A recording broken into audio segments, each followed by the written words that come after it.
El lado oscuro del optimismo.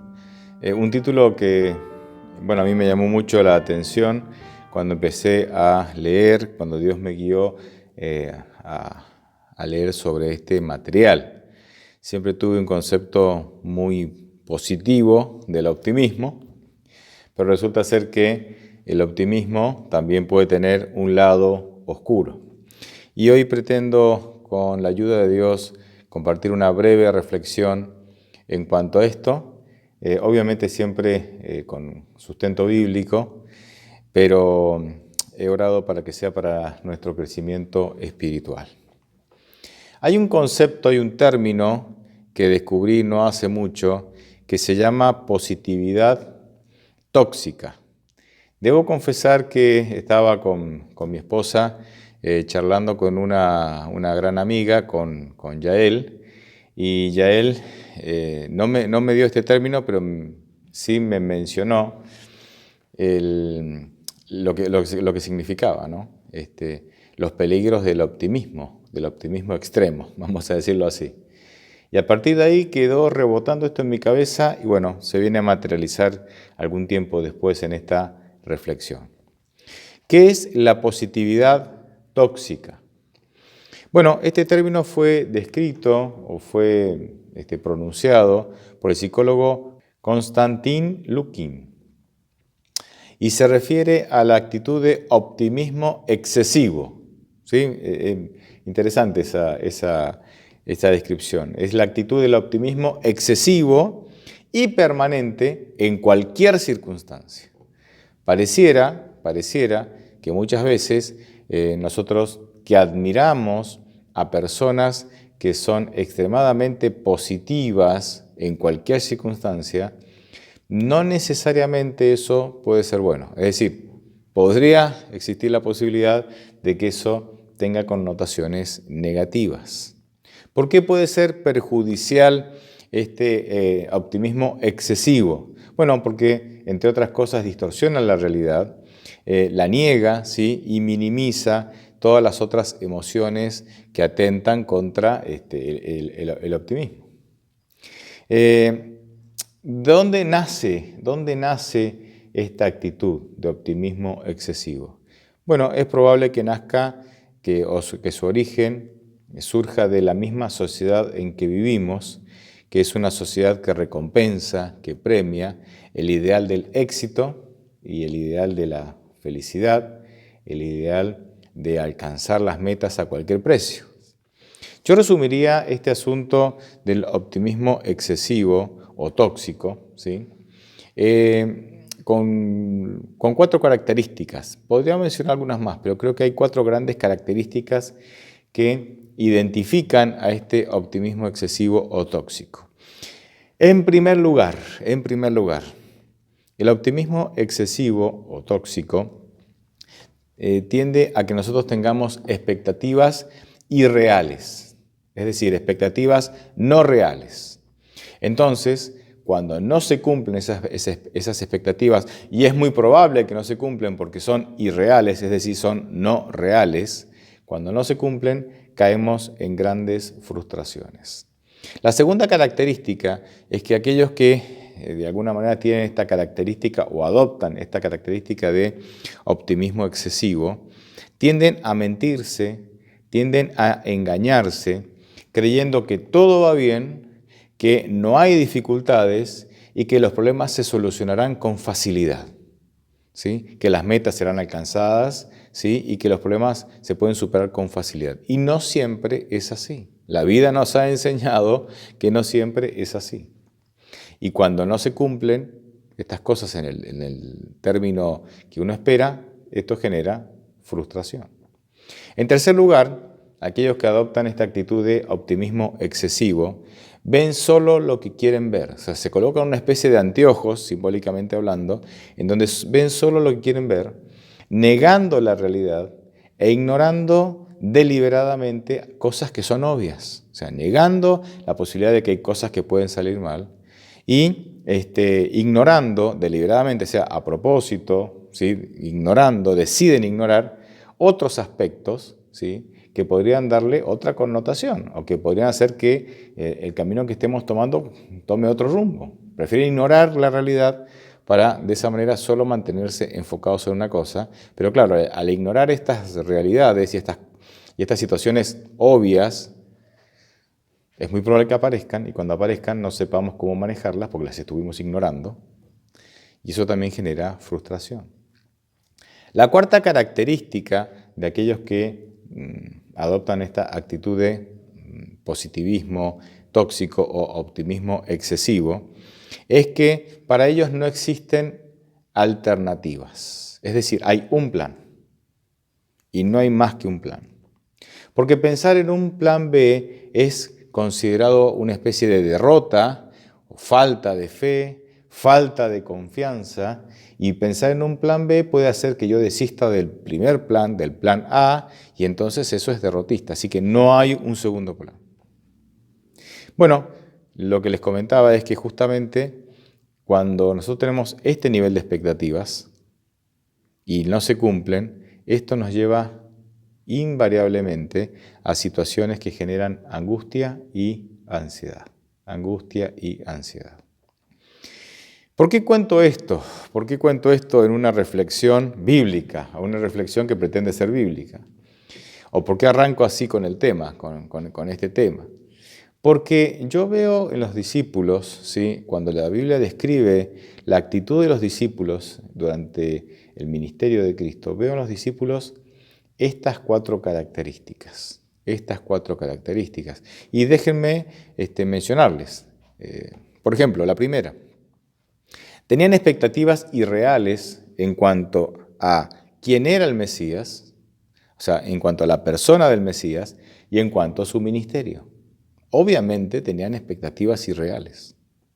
En segundo lugar, se mentían a sí mismos, creyendo que a pesar de las dificultades evidentes, porque eran evidentes, Jesucristo, o sea, se registra en la Biblia que Jesucristo y sus discípulos tenían que muchas veces huir o salir de las ciudades para no ser apedreados y no ser muertos, ¿verdad? Y que Jesucristo había una fecha para morir, no podía adelantarse eso, así que muchas veces tuvo que huir. Así es que ellos se mentían a sí mismos creyendo que a pesar de las dificultades evidentes, sus sueños de ser líderes terrenales, de ser líderes del reino mesiánico terrenal, porque ese era el concepto torcido y equivocado que tenían del Mesías, ¿no?, que iba a instaurar un reino terrenal, ¿sí? Ahí está el primer punto, expectativas no reales o falsas. Entonces vuelvo al segundo punto, a pesar de las dificultades evidentes, sus sueños de ser líderes de un reino terrenal, mesiánico terrenal, se iban a cumplir. Así que en ese sentido se mentían a sí mismos y se engañaban a sí mismos. En tercer lugar, veían solo lo que querían ver, al igual que lo describí en el punto en la sección anterior, ¿verdad? Veían solo lo que querían ver. Se habían puesto una especie de anteojos simbólicos, ¿no?, en donde ellos veían solo lo que querían ver, porque Jesucristo en por lo menos 3 ocasiones les dice que Él iba a morir en manos de los hombres, iba a padecer en manos de los hombres e iba a morir. Sin embargo, aunque Cristo se los dijo con total claridad en por lo menos 3 ocasiones, estos, cuando Cristo muere, cuando sucede, cuando es crucificado, para ellos fue una tremenda sorpresa. Para los discípulos esto fue una tremenda sorpresa. ¿Por qué? Si ya lo sabían, porque justamente en esta actitud de positivismo extremo o tóxico, se ponían anteojos y ellos veían lo que querían ver e ignoraban cosas que eran obvias, pero ellos habían decidido deliberadamente ignorarlas. Y en cuarto lugar, ellos no veían una alternativa, no había plan B para ellos, había un solo plan. Y ese plan era ser partícipes del reinado terrenal del Mesías. No había un segundo plan. Entonces, como no había un segundo plan, porque no se abrían a esa posibilidad, cuando Cristo muere, todo termina. Y vemos la profunda tristeza, desilusión y desesperanza, angustia en la que caen cuando Cristo muere. Pero claro, ahí se terminaron todos sus sueños y el castillo en el aire que habían construido, esa realidad que habían construido, como fruto de este positivismo extremo, de este optimismo excesivo, se derrumba.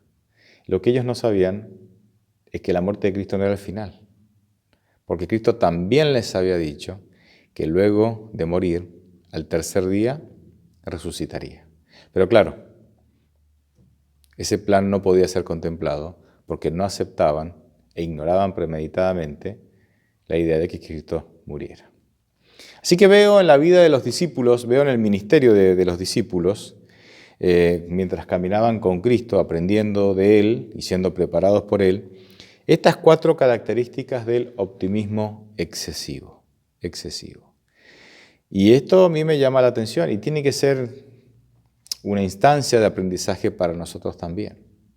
Nosotros, una cosa es que nosotros tengamos fe y esperanza y podamos avanzar por fe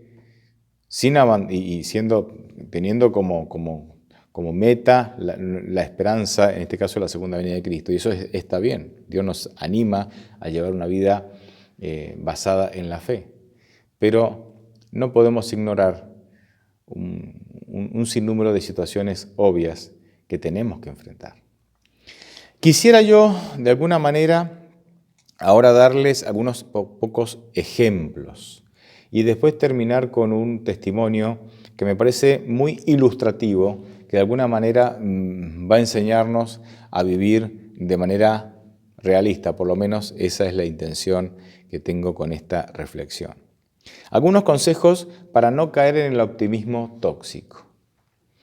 Debemos reconocer, en primer lugar, que somos falibles, vulnerables y débiles. Es decir, que podemos fallar, de que no somos personas inquebrantables, somos vulnerables y que somos débiles. No somos lo suficientemente fuertes como para resistir cualquier embate, cualquier dificultad, cualquier problema que tengamos que enfrentar. Salmo 103, 13 y 14 es uno de los tantos pasajes que mencionan esta idea. Dice, el Señor es con los que lo honran tan tierno como un padre con sus hijos. ¿Por qué? Y acá da por lo menos una razón, de muchas. Pues Él sabe de qué estamos hechos.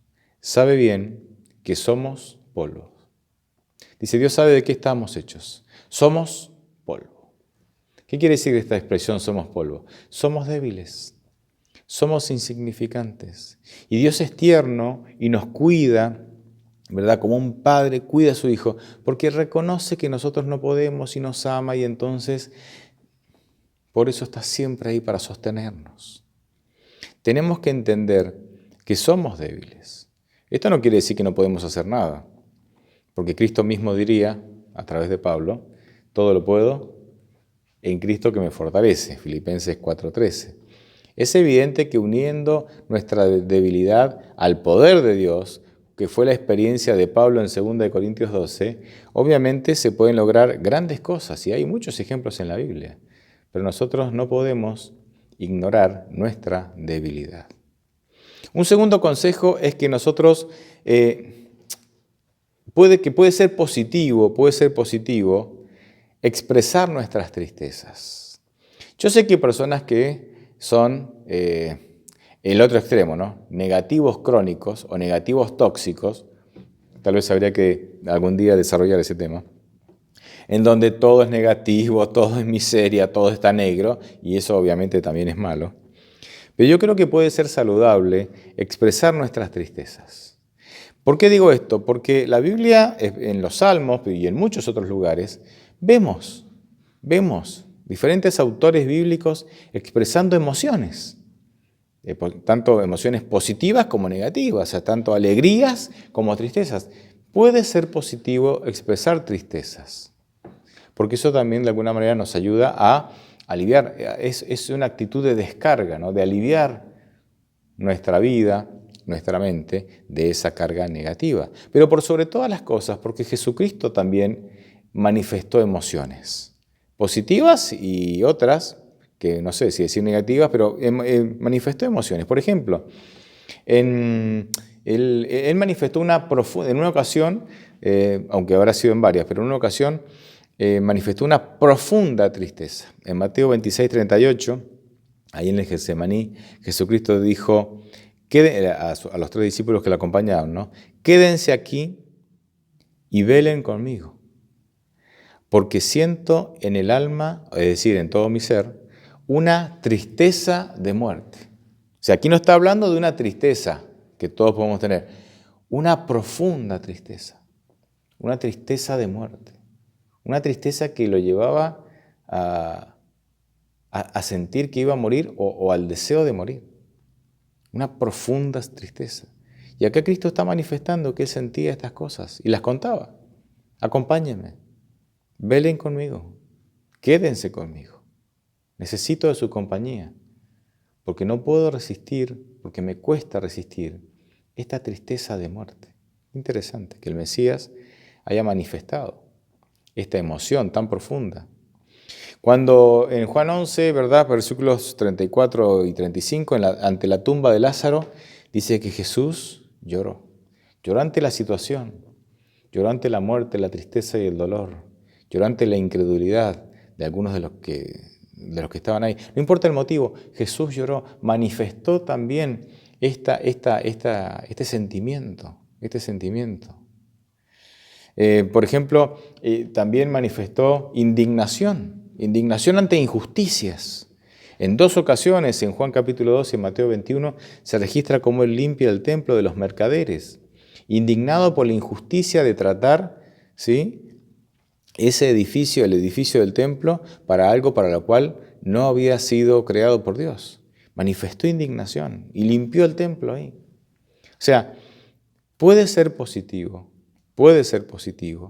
manifestar nuestras emociones. Y este sería el segundo consejo, ¿no? Manifestar nuestras emociones nos puede hacer bien, nos puede hacer mucho bien. El problema no es manifestar nuestras emociones. El problema, indudablemente, es quedar esclavizados en ellas. Es quedar esclavizado en estas emociones, por ejemplo, negativas, y estar todo el tiempo así, todo el tiempo, y no salir, y que esto se vuelva crónico. Y entonces, ser esclavos de nuestras emociones es un problema, y ser esclavos de nuestras emociones negativas es un doble problema. Es un doble problema.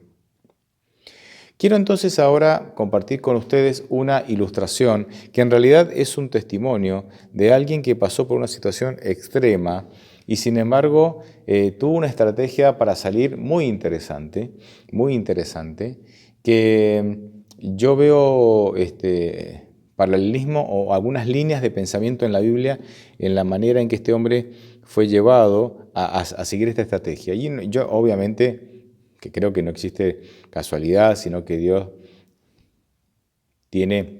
nos tiene en cuenta a todos. Creo que Dios puso en la mente de este hombre estas estrategias porque son bíblicas, ¿sí? Porque podemos extraerlas en la Biblia. No sé si conocen el caso, pero yo me voy a referir a James Stockdale.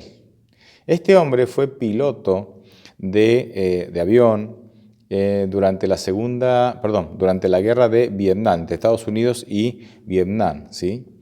Y fue capturado, ¿sí? Y estuvo durante casi 8 años como prisionero de guerra en Vietnam. Específicamente, en septiembre de 1965, su avión fue alcanzado por artillería antiaérea y fue derribado. En ese día, ¿sí?, cuando él sale del avión, él dice, cuando salí del avión me rompí algunos huesos de la espalda, pero eso fue solo el comienzo, ¿sí? Él aterrizó en las calles de un pequeño pueblo y un grupo enfurecido de lugareños lo recibieron, le arrancaron la ropa y lo golpearon sin piedad, dejándolo con una pierna fracturada y con un brazo paralizado.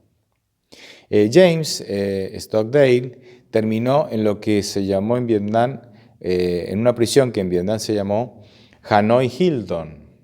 Y justamente le habían puesto ese nombre porque ahí estaban todos los prisioneros de origen norteamericano y la palabra Hilton era una parodia a la cadena de hoteles Hilton que existen en Estados Unidos y en el mundo, pero que tienen su origen ahí en Estados Unidos.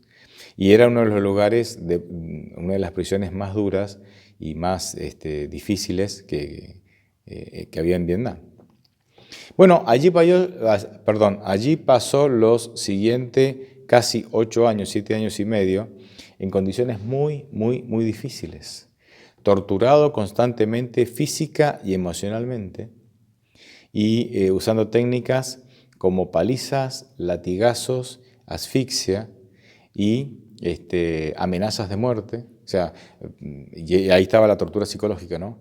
La persona iba a ser ejecutada y cuando iba a ser ejecutada, el arma, por ejemplo, no tenía balas. Entonces, clac, y gatillaban y toda esa catarata de emociones de estar a punto de morir y no morir. O sea, toda una serie de torturas físicas y psicológicas constantes en esos años. De hecho, de los casi 8 años que estuvo ahí, 4 años estuvo sometido en confinamiento en total oscuridad, en una habitación totalmente oscura, 4 años así, y 2 de esos 4 años en esa habitación totalmente oscura estuvo encadenado.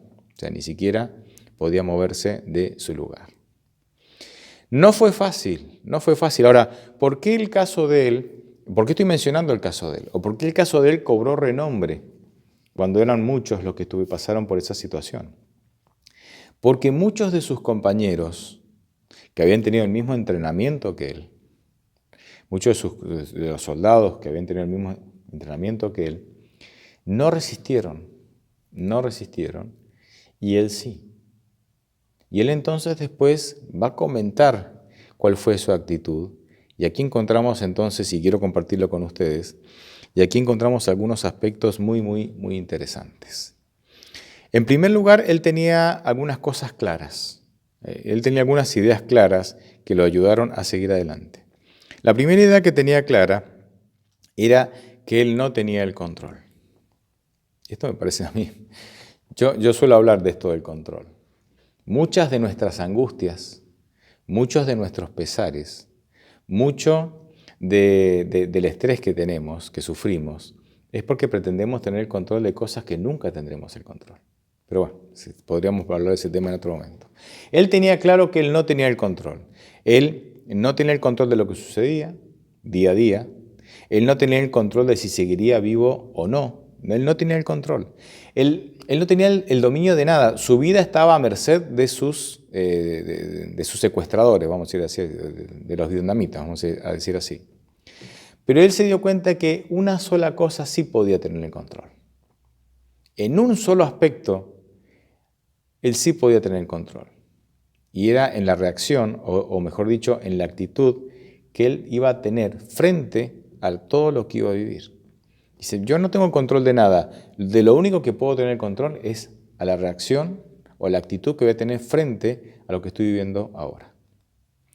Y lo segundo que él tenía claro era que él había decidido que esa situación no lo quebrantaría, sino que haría de esa situación una ocasión para aprender cosas que lo fortalecerían para toda la vida. Ya sea que viviera 1 año o viviera hasta ser anciano. Entonces, fíjense en interesante. Él arranca este periodo de cautividad teniendo en mente de que él no tenía el control de lo que le pasaba. Él había perdido total control de su vida. Pero de una cosa sí tenía el control, es de la actitud que iba a tener frente a los problemas. Y en segundo lugar, de que los problemas que él iba a enfrentar no los tomaría como posibilidades para quebrantarlo, o sea, no permitiría que eso lo quebranten, sino que él de esos problemas sabía que podía llegar a aprender cosas que lo fortalecerían para toda su vida. Miren, ya con esto podríamos cerrar acá. Si nosotros tuviéramos esta actitud, entonces imaginen, sería mucho más llevadero, mucho más fácil seguir adelante ante los problemas que a veces vivimos, que seguramente la mayoría de ellos son menores a las situaciones que este hombre vivió. Él dio algunas conferencias de prensa cuando fue liberado casi 8 años después, y había una pregunta, que era la pregunta que todo el mundo lo quería hacer, todo el mundo lo quería realizar. Y la pregunta es, ¿cómo conseguiste sobrevivir cuando tantos de tus compañeros no lo consiguieron? ¿Cómo conseguiste sobrevivir? Él, para contestar esta pregunta, hizo otra. Y él dijo, yo voy a empezar a contestarte esta pregunta con otra. Yo quisiera decirte quién no lo consiguió y por qué. Dice, bueno, a ver. Entonces él dice, ¿sabés quiénes no consiguieron sobrevivir? Los optimistas. Y esto causó una gran sorpresa. Los optimistas fueron los que no lograron sobrevivir. ¿Por qué? O sea, la gran pregunta es ¿por qué? Se espera que en situaciones difíciles, y se cree que en situaciones difíciles, los optimistas son los que llevan la ventaja. Sin embargo, no fue el caso de James Stockdale y sus compañeros. ¿Cómo es posible? Le preguntaron, que los optimistas no consiguieran liberarse. ¿Acaso no tenían fe y esperanza? ¿Acaso no eran positivos en cuanto a la posibilidad de ser liberados? Y él contesta, dice, y yo voy a leer literalmente lo que dice de los optimistas. Dice, ellos fueron los que decían, los optimistas, sus compañeros optimistas, dice, ellos fueron los que decían, vamos a estar fuera, o sea, vamos a ser liberados cuando llegue la Navidad. Y la Navidad llegaba, pero no eran liberados. Entonces decían, vamos a salir antes de Pascua. Pero la Pascua llegaba y no eran liberados. Y luego decían, no, seguramente seremos liberados en el Día de Acción de Gracias. Llegaba el Día de Acción de Gracias y no eran liberados. Entonces volvían a depositar su esperanza en la próxima Navidad, pero no eran liberados. En la próxima Pascua, pero no eran liberados. En el próximo Día de Acción de Gracias, y no eran liberados. A la larga, y él da una frase muy interesante, dice, murieron porque se les rompió el corazón por la desilusión. Murieron porque se les rompió el corazón por la desilusión. Y aquí vemos optimismo extremo. Ven solamente una realidad. Seremos liberados, ignorando premeditadamente las circunstancias. No teniendo un plan B, porque hay solo un objetivo, y si nos salimos de ese objetivo, es como que no, es derrotista, no. Un solo objetivo. Ahora, ¿cuál fue entonces la actitud de James Stockdale para poder sobrevivir? Ya que los optimistas no pudieron. Él dice que ¿es necesaria la fe y la esperanza inquebrantable en ser librados? Claro que sí. Eso era absoluto. O sea, había que tener una fe, una confianza, una esperanza inquebrantable en que serían liberados. Claro que sí. Pero también, dice él, había que tener disciplina para elaborar un plan y resistir las circunstancias difíciles que se presentaban de manera diaria. Y esta combinación a mí me llamó mucho la atención. Esperanza, sí.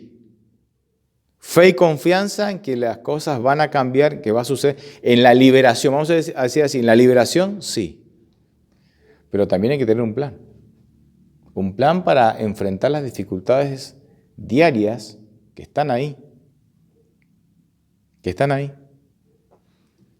Porque si no, sin ese plan, esa esperanza, esa confianza en la liberación, finalmente se quebranta y la desilusión toma el lugar de la esperanza.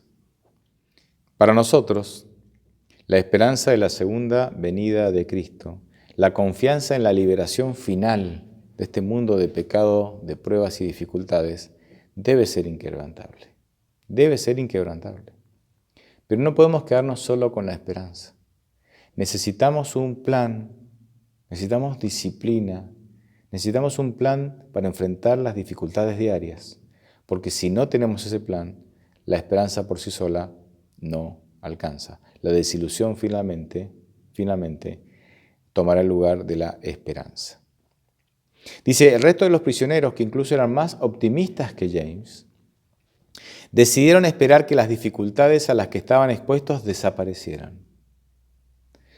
Ante esa espera que no se cumplió, y esa expectativa que no se cumplió, se decepcionaron y dejaron de esperar, se desilusionaron, su corazón se quebrantó y les ganó, y murieron por un profundo desánimo y por desesperanza. Hay una frase increíble, hermano, hay que enmarcarla esta frase. Dice, valerse únicamente del optimismo sin un plan de acción para enfrentar los problemas diarios es esperar que todo se resuelva por el simple hecho de ser optimista. ¿Qué más puedo decir? No alcanza con ser optimista, no alcanza solo con tener esperanza, tenemos que tener un plan. No alcanza con la esperanza de la segunda venida de Cristo, tenemos que tener un plan para poder enfrentar las dificultades diarias, porque si no, esas dificultades diarias van generando un desgaste que finalmente entonces yo termino abandonando la esperanza de la segunda venida, porque esa esperanza es reemplazada por una profunda desilusión. Yo terminaría con la pregunta, ¿y cuál es la estrategia? Ya tenemos la esperanza, que es la esperanza de la liberación de la segunda venida de Cristo. ¿Cuál es la estrategia que deberíamos seguir? Lo resumiría con un versículo, aunque podríamos citar más de uno. Y es un versículo muy conocido y es Santiago 4, versículo 7. Santiago capítulo 4, versículo 7 y dice, por lo tanto, sométanse a Dios, opongan resistencia al diablo y él huirá de ustedes. ¿Cuál es la estrategia? Cada día, lo primero que tenemos que hacer en la mañana es someternos a Dios. Señor, tengo mis planes, tengo mis sueños y proyectos, siento que tengo fuerzas para realizarlo, pero sé que eso puede ser engañoso, sé que soy débil, como dice Salmo 103, sé que soy polvo, necesito de ti, someto mis planes, someto mis sueños, someto mi vida hoy, porque de paso la vida, según el consejo de Jesucristo, hay que vivirla un día a la vez. Basta cada día sus propios problemas, dice Jesucristo, su propio afán. Me someto hoy a ti, para que tú guíes, para que tú dirijas, para que tú me fortalezcas en medio de las dificultades que van a venir, porque Dios no prometió que no tuviéramos dificultades, van a venir. Entonces, una vez que me someto a Dios, dice, ahora ¿qué hay que hacer? Resistan, opongan resistencia. Claro que hay que luchar. Claro que hay que luchar. Claro que, como dice Efesios 6, Satanás lanzará sus dardos, sus flechas encendidas, que son tentaciones, ¿para qué? Para que nos desilusionemos, para que dudemos de Dios y de su cuidado. Claro que eso va a pasar. Hay que ofrecer resistencia, de ahí la armadura de Dios, Efesios 6, ¿no? Del versículo 10 en adelante. Tan importante que nos pongamos la armadura de Dios. Entonces, sometámonos a Dios para que nos proteja, nos dirija, nos guíe, nos fortalezca. Ofrezcamos resistencia al diablo ante las tentaciones que nos lanzará. Y cuando hacemos esas cosas, seguimos esa línea de conducta y de pensamiento, dice que el diablo huirá de ustedes. Esa es la estrategia. Ojalá, hermanos, podamos tener todos los días la esperanza, tener fresca en nuestra mente, la esperanza de la segunda venida. Pero ojalá también ofrezcamos resistencia al diablo. Muchas veces tomamos decisiones que, lejos de ofrecer resistencia, le abrimos la puerta al enemigo de Dios y a nuestro enemigo, para que Él haga cosas en nuestra vida. Y lejos de resistir, a veces parecemos o nos comportamos como si fuéramos amigos de Él.